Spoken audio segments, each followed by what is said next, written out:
Have you ever seen a man cry so much that even the sky cried with him? The day Elizabeth died was the darkest day of Mr. Robert's life.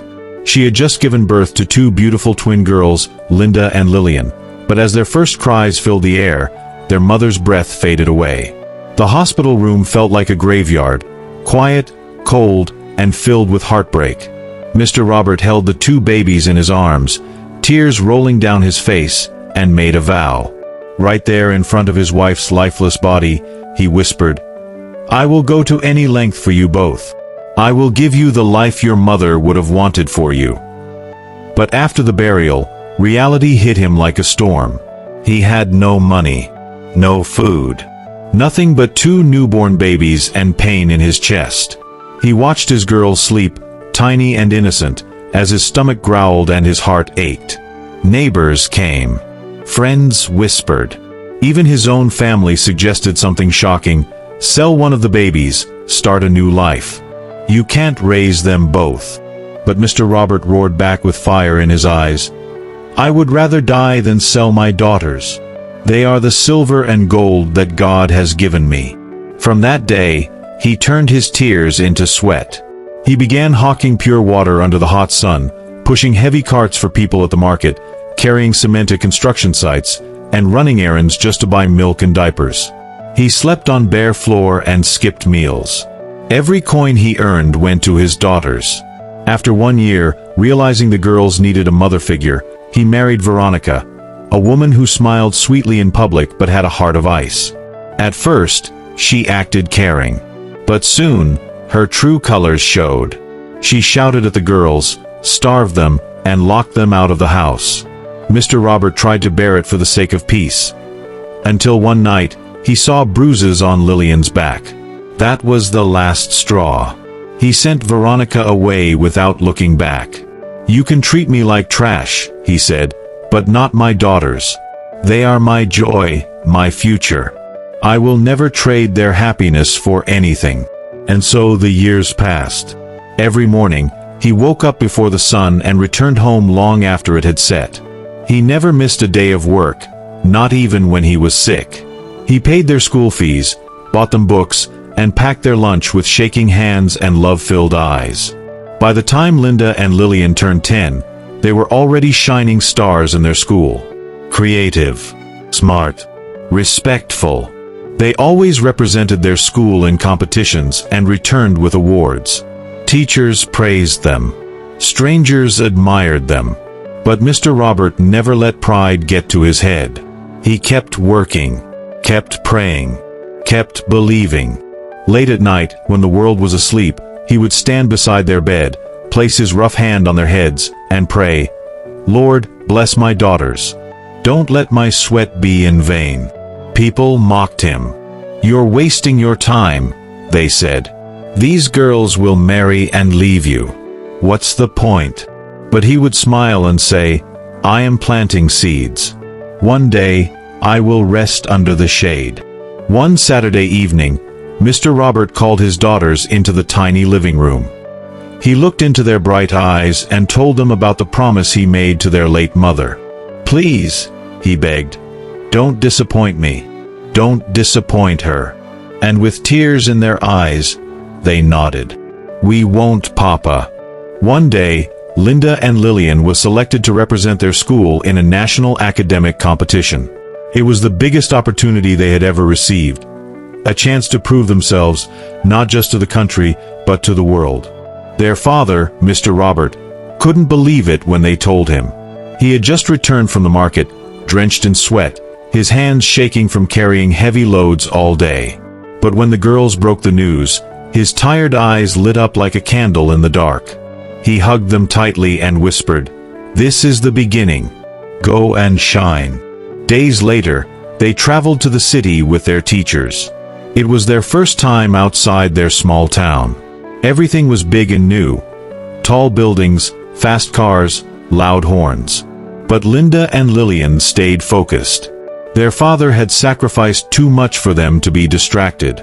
The competition was tough. Students from all over the country came with their best answers, brightest minds, and biggest dreams. But Linda and Lillian stood out. Their words were sharp, their ideas brilliant, and their hearts full of fire. They worked together like two stars dancing in the same sky. When the results were announced, the entire hall went silent. First place: Linda and Lillian Robert. The crowd erupted. Their teachers screamed. Cameras flashed. Reporters rushed to interview them. But in that loud moment, the only face they could see in their minds was their father's, standing barefoot in the sun, sweating so they could have shoes on their feet. The organizers of the competition called them aside after the event. They sat the girls down and gave them news that left them speechless. "We are offering you both a 100% full scholarship from now until university." Tears filled their eyes. They couldn't wait to rush home. The journey back felt like forever. The moment they entered the compound, they dropped their bags and ran into their father's arms. "Papa, we won. They gave us scholarships. We won, Papa." Mr. Robert didn't speak. He didn't move. He just knelt down on the floor, covered his face with his rough hands, and cried deep, silent, grateful tears. His daughters had just unlocked a door that pain and poverty had tried to shut. From that day, life began to change slowly. The burden on Mr. Robert's shoulders grew lighter. He no longer had to struggle for school fees. Instead, he focused on feeding and supporting them with love. He still hawked, still worked, but now with a smile on his face and hope in his heart. Years passed like the wind. Linda and Lillian grew into young women. Smart, focused, fearless. They moved from secondary school to university with ease, breaking records, winning awards, and earning the respect of everyone around them. They called their father every single day, sometimes just to say, "Papa, we love you." Mr. Robert remained the same simple man, still living in their small home, still waking up early, still whispering prayers over their names. But little did he know, something bigger was coming. One day, long after they had both graduated, Linda and Lillian returned home. But this time, not as schoolgirls, as accomplished women. Lillian had become one of the youngest, most respected doctors in the country. She had just opened her own private hospital. Linda had become an international businesswoman, traveling from country to country, running big businesses with confidence and class. They walked into the compound in expensive clothes, followed by cars their father never dreamed of. Neighbors came out, shocked. Mr. Robert, holding his old kettle of water, stood frozen.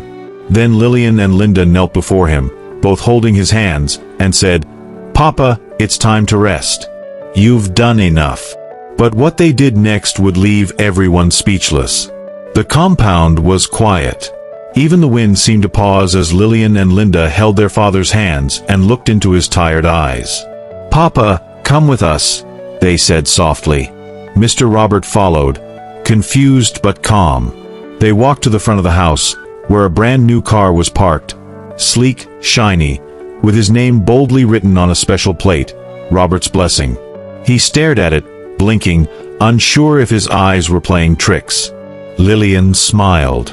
"Papa, this is your car." Linda added, "You don't have to walk under the sun anymore. You won't carry heavy loads again. From now on, you ride like the king you are." Tears rolled freely down Mr. Robert's face. He opened his mouth, but words refused to come out. His heart was speaking louder than his voice could ever go. He touched the car like it was made of gold, and in that moment, he knew every insult, every struggle, every sleepless night had been worth it. But that wasn't the only surprise. They took him to a large building on the edge of town. It was a mansion, tall gates, beautiful flowers, wide compound, and a grand entrance. The kind of house he had only seen in newspapers and on television. "This is your new home, Papa," Lillian said. "We built it for you." Mr. Robert stood still. A poor man who had once begged for food was now being handed keys to a palace, by the very children people had mocked him for investing in. The next month, they flew him out of the country, to a beautiful island where the ocean was blue and calm, and the breeze smelled like peace. He had never stepped outside his village before, and now he was sitting on an airplane, sipping juice, looking down at the clouds like a bird. They took him to hospitals for checkups. They bought him new clothes. They gave him rest he never had. And every time someone asked, "Sir, how did you raise such successful daughters?" he would smile and say, "I saw gold in them when others saw nothing." Years later, Lillian and Linda married very wealthy and influential men and had their own children. Bright, respectful, and full of life. They named their daughters after their late mother, Elizabeth, the woman who gave them life but couldn't stay to raise them. And Mr. Robert? He lived in joy. He danced at family events. He sat like a king, watching his grandchildren play, laughing freely, smiling always. And when he told his story, people wept, not out of pity, but out of pride. Mr. Robert, the poor man who had nothing, had raised 2 queens with everything inside him. Never give up on the people you love. When you plant seeds with tears, you'll reap with joy. Even if the world laughs at your sacrifice, keep going, because one day, your story will be the one they all celebrate. If this story touched your heart, please like, comment, and share. Subscribe to our channel for more heartwarming and inspiring stories. Someone out there needs to hear this.